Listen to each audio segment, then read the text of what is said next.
Happiness is not something you chase down a road or purchase with a receipt. It is something you uncover, something that rises quietly when you stop carrying what was never meant to be held forever. Many people spend their lives asking what more they need to add in order to feel whole, when the deeper question is what must be released so the soul can finally breathe. The truth is gentle but demanding. Your happiness depends less on what you gain and more on what you are willing to let go of. We are taught early to hold on to approval, hold on to titles, to expectations, to stories about who we are supposed to be. We clutch memories like heirlooms even when they are sharp at the edges, even when they cut us each time we touch them. Somewhere along the way, holding on becomes a habit, and we confuse that habit with strength. But there is a quieter strength that lives in release, a courage that does not announce itself loudly, but changes everything from the inside out. There are pains that arrive in our lives uninvited. Loss, disappointment, betrayal, failure. These experiences leave marks, and those marks shape us. Yet there is a difference between being shaped by pain and being imprisoned by it. When pain is honored, acknowledged, and then allowed to move through us, it becomes wisdom. When pain is denied release, it hardens into bitterness. Happiness cannot bloom in bitter soil. Letting go does not mean pretending something did not hurt. It does not mean erasing the past or denying its impact. Letting go means refusing to let yesterday sit in the driver's seat of today. It means understanding that what happened to you is part of your story, but it is not the final chapter unless you decide it should be. You have the right to turn the page, even if your hands are trembling as you do it. Some people carry anger like a badge, believing it protects them. They say it keeps them alert, keeps them safe from being hurt again. But anger, when held too long, does not guard the heart, it cages it. It drains energy that could be used to create, to love, to heal. The moment you release the need to replay every injustice, you reclaim that energy. You reclaim yourself. Forgiveness is often misunderstood as a gift you give to someone who wronged you. In truth, forgiveness is a gift you give to your own spirit. It is the decision to stop letting someone else's actions control your inner weather. You may never receive an apology. You may never see accountability. Still, you can choose peace. Forgiveness is not about excusing harm. It is about refusing to let harm have the final word over your life. Happiness also depends on letting go of the version of yourself that no longer fits. There are identities you outgrow, dreams that belong to who you were rather than who you are becoming. Holding on to them out of loyalty can become a quiet form of self-betrayal. Growth requires honesty, and honesty sometimes asks you to admit that the path you started on is not the path you are meant to finish. There is grief in that admission. There is sadness in saying goodbye to an old dream, an old role, an old way of seeing yourself. But there is also freedom. When you release the pressure to be who you used to be, you create space to discover who you are now. Happiness lives in that space, waiting patiently for you to arrive. Many people postpone happiness, telling themselves it will come after certain conditions are met, after success, after marriage, after recognition, after healing. They treat happiness like a reward rather than a state of being. But life does not move in neat lines, and waiting for perfect conditions is another form of holding on, this time to an illusion. Happiness asks you to let go of the belief that joy must be earned through suffering. You are allowed to be happy even while you are healing. You are allowed to smile even while you are figuring things out. Letting go of guilt around happiness is a powerful act. It says that your joy matters now, not just someday. It says that your life is worthy of light, even if shadows still exist. Another weight many people carry is the need for validation. The constant measuring of worth through other people's approval is exhausting. It places your happiness in hands that do not always know how to hold it.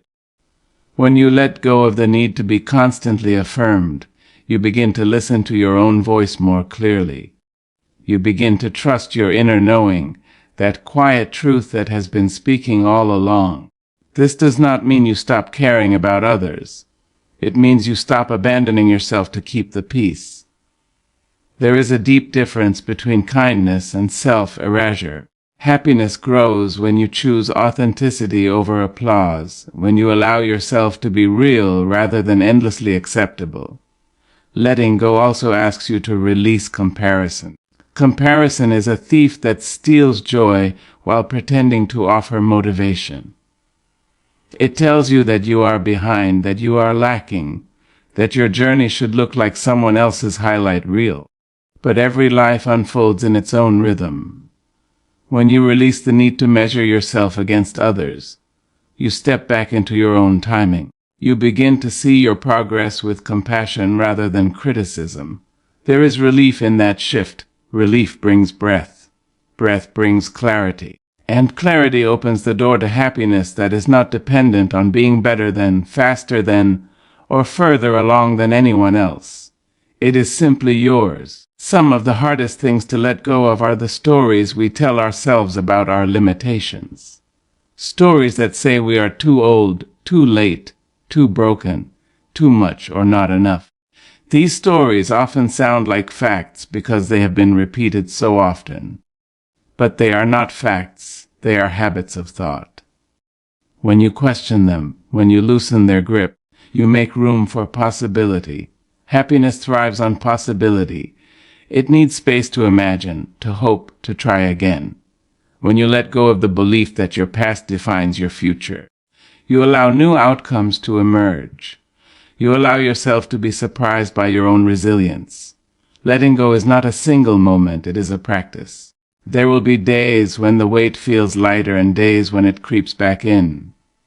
Be gentle with yourself in those moments. Growth is not linear, and release is not permanent. Each time you choose to loosen your grip, even a little, you strengthen the muscle of freedom.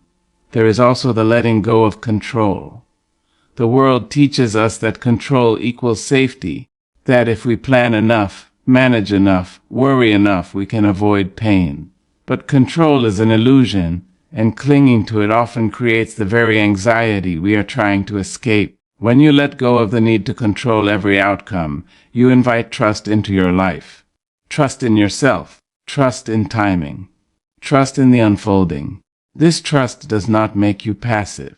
It makes you present. It allows you to respond to life as it is rather than constantly bracing for what might go wrong. Presence is fertile ground for happiness because it anchors you in what is real rather than what is feared. Sometimes what you must let go of is not a thing, but a relationship. Not every connection is meant to last forever, and that truth can be painful to accept. Yet holding on to relationships that drain you, diminish you, or require you to shrink is a slow erosion of joy. Letting go in this context is an act of self-respect. You can honor what a relationship once meant without sacrificing your well-being to preserve it. You can be grateful for what was and still choose to move forward. Happiness asks for honesty and love, including the love you give yourself. There is a quiet peace that comes when you stop arguing with reality. When you accept what is instead of clinging to what should have been, you release a tremendous amount of inner tension. Acceptance is not resignation. It is the foundation from which meaningful change can occur. You cannot build happiness on denial. Acceptance allows you to meet life where it stands and decide how you will stand within it. It allows you to choose your response rather than being dragged by resistance. In that choice, happiness finds a foothold. Letting go also means releasing the belief that you must carry everything alone. Pride can masquerade as independence, convincing you that asking for help is weakness. But connection is a source of joy, and vulnerability is a bridge to that connection. When you let go of the need to appear strong at all times, you allow yourself to be supported. There is healing in being seen. There is happiness in knowing you do not have to perform your worth. You are enough, even in your uncertainty, even in your moments of doubt. As you release what no longer serves you, you may notice something surprising, a sense of lightness. Not because life has suddenly become easy, but because you are no longer carrying unnecessary weight. This lightness creates room for laughter, for curiosity, for gratitude. Gratitude grows naturally when the hands are not clenched around old burdens. Happiness is not loud. It does not always announce itself with fireworks. Often, it arrives as a quiet contentment, a deep breath, a moment of peace in the middle of an ordinary day. You notice it when you stop rushing past your own life. You notice it when you allow yourself to be present without judgment. What you let go of shapes what you can receive. When your hands are full of resentment, fear, and regret, there is no space for joy to land. When you open your hands, even if they are still trembling, you create an invitation. Happiness responds to that invitation. You are not required to hold on to what hurts you to prove that it mattered. You are not required to suffer indefinitely to validate your experiences. Your life is allowed to move forward. Your heart is allowed to feel lighter. Your happiness is allowed to be real. Letting go is an act of faith in yourself. It says that you trust your ability to survive without the familiar weight, that you believe there is something better on the other side of release. And there is. Not a perfect life, not a painless existence, but a truer one. In that truer life, happiness is not something you chase. It is something that walks beside you quietly, faithfully, as you continue to lay down what was never meant to be carried forever. You cannot heal while clinging to past pain, because healing requires space, and pain held too tightly leaves no room for anything new to enter. Pain that is not released does not stay still. It settles into the body, the mind, the way you speak to yourself, the way you respond to the world. At first, you may believe you are simply remembering, simply being cautious, simply protecting yourself. Over time, that memory hardens into identity, and that caution turns into a wall that keeps out not only hurt, but also joy. Past pain has a voice, and it speaks most loudly when you are quiet with yourself. It reminds you of what went wrong, of who failed you, of the moments you felt small, unseen, or broken. It replays scenes you never asked to revisit, and each replay convinces you that staying attached to the pain is the same as staying honest. But honesty does not require self-punishment. Truth does not demand that you bleed forever. When you cling to pain, you relive it daily, even when the event itself has ended. The body remembers what the mind refuses to release. Shoulders stay tense, breath stays shallow, sleep becomes restless. You move through life alert, guarded, prepared for harm that may never come. In this state, healing has no doorway. It stands outside, waiting, while you keep the locks fastened in the name of survival. There is a difference between honoring your experience and chaining yourself to it. Honoring pain means acknowledging its reality, its impact, its lessons. Clinging to pain means allowing it to define your present choices and future expectations. Healing begins when you understand that what hurt you is real, but it is not who you are. You are more than the worst thing that happened to you. Many people fear that letting go of pain will erase the meaning of what they endured. They believe that release equals betrayal, that if they stop hurting, the past will lose its importance. But pain does not need to be constantly felt to be valid. A scar does not reopen to prove the wound existed. Healing does not dishonor suffering, it completes it. Clinging to past pain often feels safer than stepping into the unknown. Pain is familiar. It has rules, patterns, expectations. Healing asks you to imagine life without the weight you have carried for so long, and that can feel frightening. Who will you be without the story of what broke you? How will you protect yourself without the armor of resentment or mistrust? These questions keep many people rooted in hurt long after the danger has passed. But healing is not forgetting. Healing is remembering without reliving. It is being able to look back without losing yourself there. It is carrying wisdom instead of wounds. When pain is released, it transforms into understanding, compassion, and strength. When pain is clung to, it transforms into bitterness, fear, and distance. You cannot heal while clinging to past pain, because healing requires vulnerability, and pain teaches you to close. Healing asks you to soften where you learn to harden, to trust where you learn to doubt. As long as pain is held like a shield, the heart cannot open enough to receive comfort, love, or peace. The very walls built to keep pain out end up keeping healing out as well. Past pain often convinces you that you must stay alert at all times. It tells you that relaxation is dangerous, that joy is temporary, that happiness will be taken away if you let your guard down. This belief keeps the nervous system in constant defense mode. In that state, the body does not know how to rest, and a body that cannot rest cannot heal.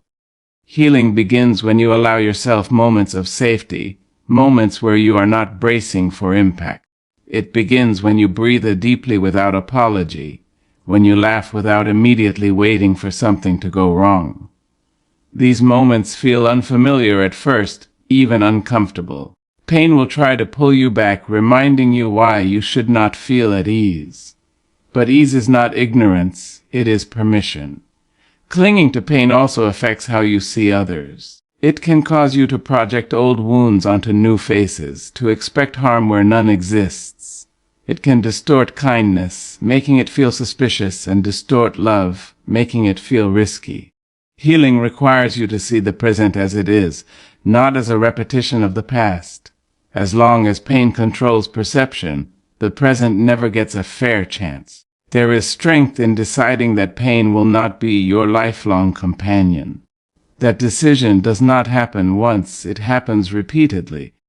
Each time you choose not to revisit the same mental arguments, each time you interrupt the cycle of self-blame, each time you allow yourself to experience something good without guilt, you loosen pain's grip. Healing is built from these small, quiet choices. You may still remember what happened. Certain dates, places, or words may still sting. Healing does not promise that memories disappear. It promises that memories lose their power to define your mood, your worth, your direction. When pain is no longer clung to, it becomes something you have experienced, not something you are experiencing. Letting go of past pain does not mean you stop protecting yourself. It means you protect yourself in healthier ways. You learn boundaries instead of walls, discernment instead of suspicion, self-respect instead of self-defense. These forms of protection allow connection without constant fear, growth without constant exhaustion. You cannot heal while clinging to past pain because healing asks you to live forward, not backward. Pain pulls your attention into what has already happened, into conversations that can no longer be changed, outcomes that can no longer be rewritten. Healing invites your attention into the present moment, where choice still exists, where new responses are possible. The past taught you lessons, but it is not your teacher anymore. Continuing to suffer does not make you wiser, learning does. Healing allows you to take what the past gave you and move on without dragging its weight behind you. It allows you to stand in your life without constantly referencing what hurt you to explain who you are. There comes a moment when holding on hurts more than letting go. That moment may arrive quietly as a deep tiredness, a sense of emotional fatigue that no amount of rest seems to fix. This tiredness is not weakness, it is the soul asking for release. It is the part of you that wants peace more than proof, freedom more than familiarity. Healing does not demand perfection. It does not require that you feel strong every day or optimistic every morning. It only asks that you stop reopening wounds that are trying to close. It asks that you stop feeding pain with constant attention and instead nourish yourself with patience and care. You cannot heal while clinging to past pain because pain thrives on repetition, while healing thrives on presence. The more you return to what hurt you, the less energy you have for what could heal you. When you begin to choose the present over the past, even in small ways, healing finds you more easily, settles into you more gently, and stays longer each time you allow it to remain. Letting go of validation restores self-worth, because self-worth was never meant to be negotiated with the world. The moment you begin to depend on external approval to feel valuable, your sense of self becomes unstable, rising and falling with opinions that change without warning. Validation can feel comforting at first, like reassurance that you are on the right path, that you are seen and accepted. But when it becomes a requirement rather than a bonus, it slowly erodes the relationship you have with yourself. Seeking validation often begins innocently.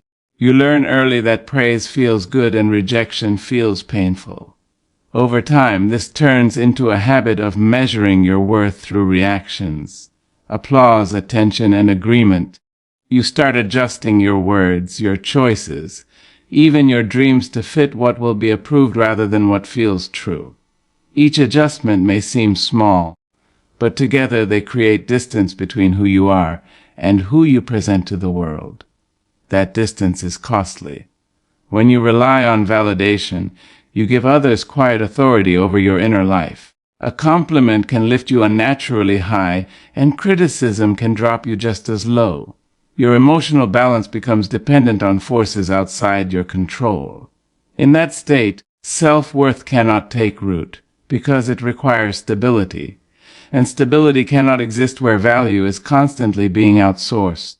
Letting go of validation does not mean becoming indifferent or disconnected. It means recognizing that approval is not proof of worth, and disapproval is not evidence of failure. It means understanding that people respond to you through their own filters, insecurities, expectations, and limitations. Their reactions say more about their inner world than about your value as a person. When validation is released, something shifts inward. You begin to ask different questions. Instead of asking, "Do they like this?" you ask, "Does this align with me?" Instead of asking, "Will this be accepted?" you ask, "Is this honest?" These questions bring you closer to yourself, and closeness is where self-worth grows. Depending on validation often leads to chronic self-doubt. Even when you are praised, there is fear beneath it. Fear that the approval will disappear.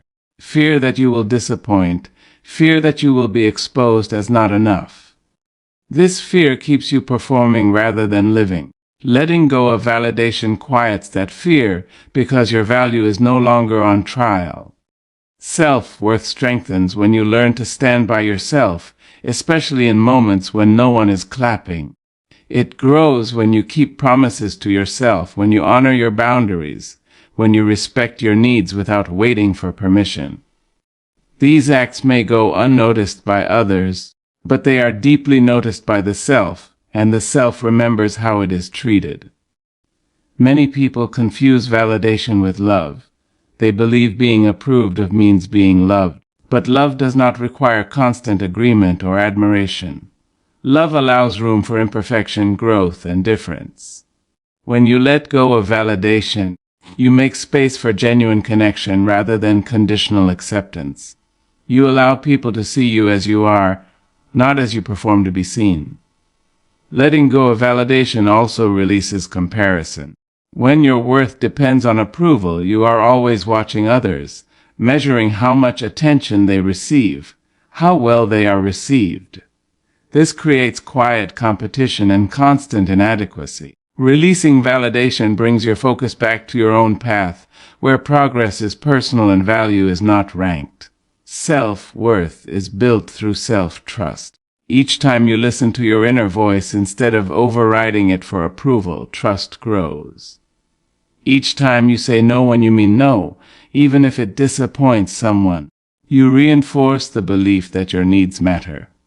Over time, these moments accumulate into a solid sense of worth that does not require external confirmation.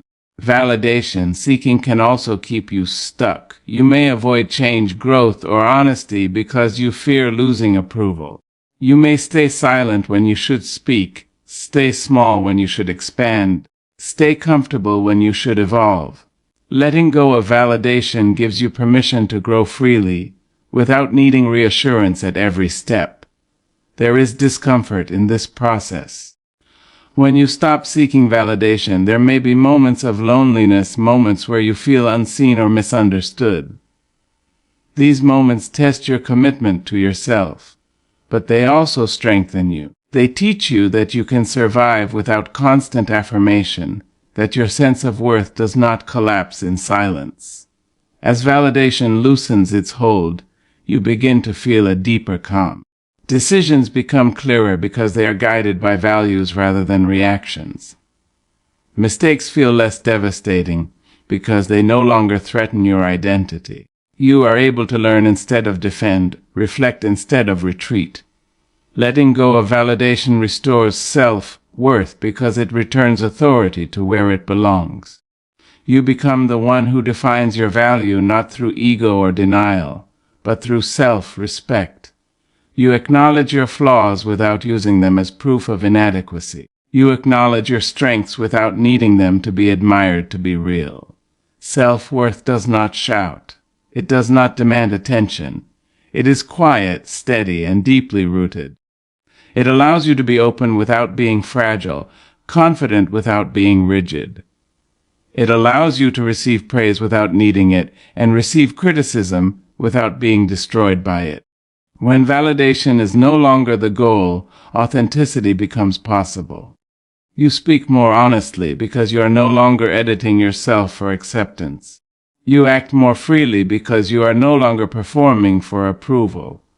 This authenticity attracts the right connections, the ones that resonate with who you truly are rather than who you pretend to be. Letting go of validation also changes how you treat others.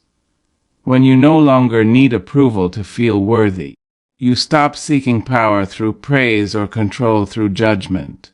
You become more generous, more present, more compassionate. You listen without needing to be right. You support without needing to be needed. Self-worth deepens when you realize that you are allowed to take up space without justification. You are allowed to rest without earning it. You are allowed to change your mind without explaining it. These permissions are powerful because they affirm your humanity rather than your performance. Validation will still come and go. Praise may still feel good. Criticism may still sting, but neither will define you. You will experience them without being ruled by them. You will know who you are even when no one is watching, and that knowing will anchor you in ways applause never could. Letting go of validation is not about becoming detached from the world. It is about becoming rooted in yourself. When that rooting happens, self-worth stops being something you search for and becomes something you stand on. Freedom begins the moment you loosen your grip, because so much of what weighs the human spirit is not life itself but the way we hold on to it. We grip expectations tightly, believing control will protect us. We grip people, outcomes, identities, and memories as if releasing them would cause everything to fall apart. Yet the tighter the grip, the less room there is to breathe. Freedom is not born from force. It is born from release. Many people confuse holding on with strength. They believe endurance means never letting go, never changing, never softening. But strength is not rigidity. Strength is knowing when something has fulfilled its purpose and allowing it to pass without resistance. A clenched fist cannot receive anything new. Only an open hand can. From an early age, we are taught to grasp. We grasp for success, for approval, for certainty. We are told that letting go is failure, that release is weakness, that surrender means loss. This belief becomes deeply rooted, shaping how we move through life. We hold on to roles long after they stop reflecting who we are. We hold on to relationships that drain us because we fear loneliness more than emptiness. We hold on to pain because it feels safer than the unknown that healing might bring. This constant gripping creates tension in the body and mind. Shoulders tighten, thoughts loop. Sleep becomes shallow, joy feels distant. When you grip life too tightly, everything becomes a struggle. Even good things begin to feel heavy because you are afraid of losing them. Freedom cannot exist in this state because fear is doing all the holding. Loosening your grip does not mean you stop caring. It means you stop controlling. There is a profound difference. Care allows things to grow naturally. Control tries to force growth on a timeline shaped by fear. When you loosen your grip, you allow life to move, to evolve, to surprise you. You shift from forcing outcomes to responding with wisdom. Many people grip the past most tightly. They replay old conversations, relive old wounds, revisit old regrets. They believe this grip keeps them informed, prepared, protected. In reality, it keeps them anchored to moments that no longer exist. Freedom begins when you stop asking the past to explain the present. The past can inform you, but it cannot lead you. Holding on to anger feels like power at first. It gives a sense of moral clarity, a feeling of being right. But anger held too long becomes a cage. It ties your emotional state to people and events that may no longer be part of your life. Loosening your grip on anger does not mean you excuse harm. It means you stop allowing harm to dictate your inner world. Control is another grip that limits freedom. The need to know how everything will turn out. The need to manage every detail. The need to prevent discomfort at all costs. This grip creates constant anxiety because life does not respond well to force. The more you try to control, the more resistance you meet. When you loosen your grip, trust begins to replace tension. You learn that uncertainty is not an enemy, but a natural part of being alive. Freedom also begins when you loosen your grip on identity. Many people suffer not because of who they are, but because of who they believe they must remain. They cling to labels, titles, and stories about themselves, even when those stories no longer fit. Growth threatens these identities, so the grip tightens. But identity is meant to evolve. When you loosen your grip, you give yourself permission to change without guilt. Comparison is a subtle grip that steals freedom quietly. Measuring your worth against others keeps you trapped in constant evaluation. You are never fully present because you are always checking where you stand. Loosening your grip on comparison brings your attention back to your own path, your own pace, your own values. Freedom grows when you stop living on someone else's scale. Validation is another powerful grip. When your sense of worth depends on approval, your freedom is always conditional. You speak carefully, act cautiously, hide parts of yourself that might be misunderstood. Loosening your grip on validation restores your voice. You begin to live from alignment rather than applause. There is also the grip of expectation. Expectations about how life should unfold, how people should behave, how quickly healing should happen. Expectations create suffering when reality does not cooperate. Loosening your grip on expectation allows acceptance to take its place. Acceptance does not mean giving up. It means working with what is instead of fighting what is not. Many people grip relationships out of fear. Fear of abandonment, fear of being alone, fear of starting over. This grip turns love into possession and connection into obligation. Freedom begins when love is allowed to be chosen rather than enforced. When you loosen your grip, relationships breathe. They become honest instead of strained, mutual instead of forced. Loosening your grip can feel terrifying at first. The grip has been your safety, even when it hurt. Release introduces uncertainty, and uncertainty feels like danger to a nervous system trained by fear. But discomfort does not mean danger. Often it means growth. Freedom asks you to tolerate the unknown long enough to discover your own resilience. There is a deep exhaustion that comes from constant holding. It shows up as emotional fatigue, irritability, numbness. This exhaustion is not a failure, it is a signal. It is the body and spirit asking for relief. When you finally loosen your grip, even slightly, you feel it immediately. A deeper breath, a quieter mind, a sense of space where there was once pressure. Freedom also begins when you loosen your grip on perfection. The need to get everything right, to avoid mistakes, to meet impossible standards. Perfectionism keeps you frozen, afraid to move unless success is guaranteed. Loosening your grip allows learning, experimentation, and progress. It replaces fear with curiosity. Some grips are inherited. Beliefs passed down, fears absorbed, expectations imposed. You may be holding things that were never yours to carry. Freedom begins when you question what you have been gripping by default. When you ask whether this burden truly belongs to you. Letting go does not happen all at once. It happens in moments. In the moment you choose not to react. In the moment you stop explaining yourself unnecessarily. In the moment you rest without guilt. Each moment of release weakens the grip and strengthens freedom. As you loosen your grip, you begin to notice how much energy becomes available. Energy once spent on resistance, worry, and control becomes available for presence, creativity, and connection. Life feels lighter not because it is easier, but because you are no longer fighting it. Freedom begins the moment you loosen your grip, because life is meant to be lived, not restrained. Flow cannot happen through clenched hands. Joy cannot settle where fear is guarding every entrance. Peace cannot stay where control is constantly interrupting. Loosening your grip teaches you trust. Trust in yourself to adapt. Trust in your ability to survive change.